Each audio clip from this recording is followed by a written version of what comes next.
evolutionary thing and climate change, that those are the two biggest hoaxes that have ever been perpetrated on the American people in the history of this country.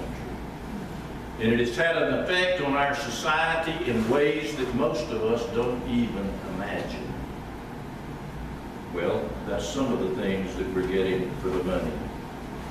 Also, not all cases, but sometimes the values, the moral values that the parents are trying to teach their children, they're being undermined at the school.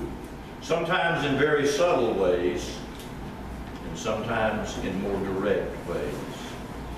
They are continually now, and this is really big, being taught about diversity. Everything is about diversity. Diversity, diversity, diversity. In regard to that, and I have just recently learned something about this, and we're going to have some more information. Mr. Wiesner, who is here tonight, has brought me some information. The district has begun a process of moving school personnel around from schools, sending them to other places in the district. And I'll give you one example that I know for an absolute fact. There's someone who's been at the Hickory Tavern School, I think, for 25 years. And during that 25 years, they have worked hard.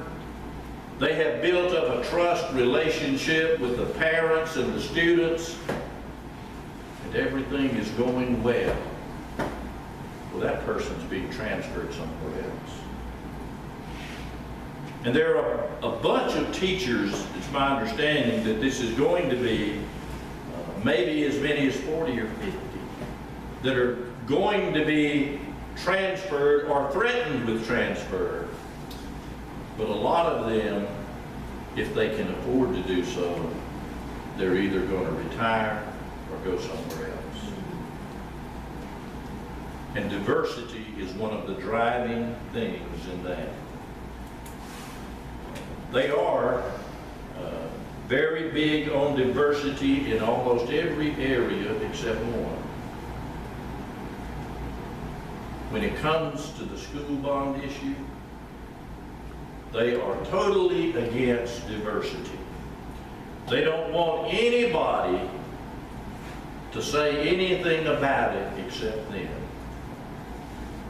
Many of you are familiar with this, but in recent weeks, the school board had a letter in the paper in which they said that these outside people that are opposing this said that whenever they speak, they don't know what they're talking about.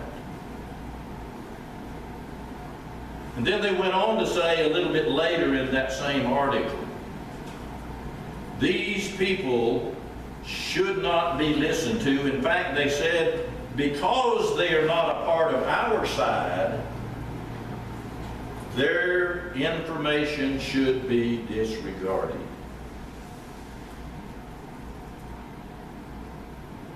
So if you're here tonight and you're against it, they're saying to you and to me, either sign up or shut up.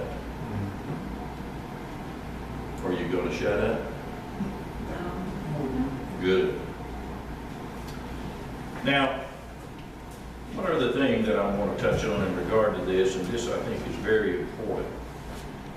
When discussing about the school and all, and of course one of the first logical questions that was asked the board about, well, if you build a new high school, what are you going to do with that one we have now? And they said, oh, we have a plan. We're going to move the middle schools to the Lawrence District 55 campus. Now, first of all, I want to say about that I've talked to a lot of people since this has been going on about that. And every time I even get my mouth open and mention what they had planned to a person, everybody says, why, that's crazy. And I think they're right. But he says that the board says and the administrator says that we're going to consolidate these schools. Now, when some people began to push back, now they are saying, well, we may not do Hickory Tavern, or we might not do Gray Court. But mark my word, their goal is to remove those schools so that they can get everybody in that fence out there, so they can treat them all the same. I've been doing some research on this, and I'm going to give you just a quick little glimpse about the schools.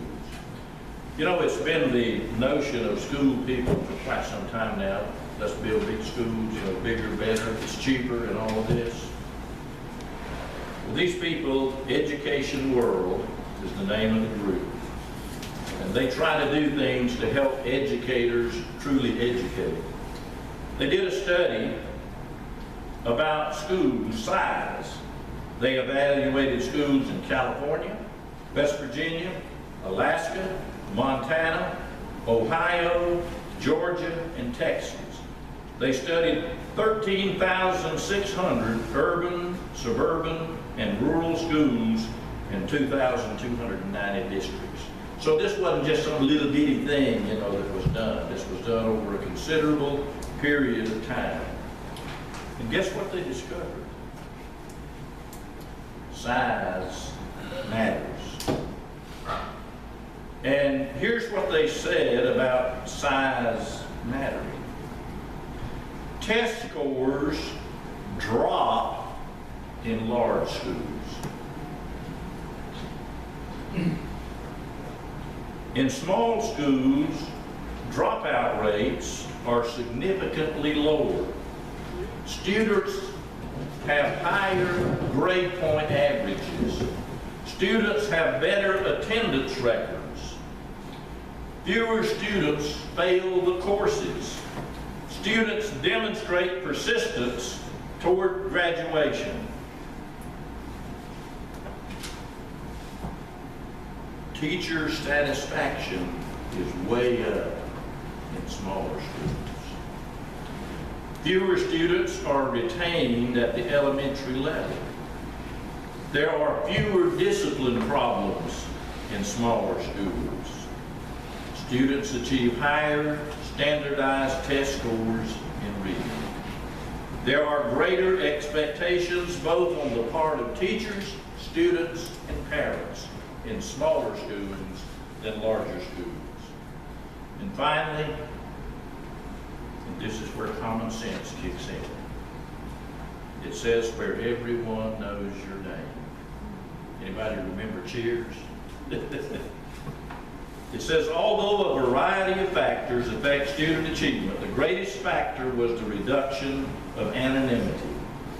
Going to a school where someone knows you and your name, being known by your teachers and your peers, makes a world of difference. Folks, we've been going in the wrong direction with this school thing.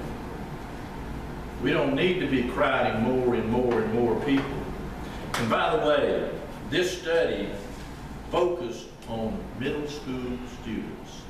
And it said, particularly on middle school students, the larger schools were more destructive than for other students.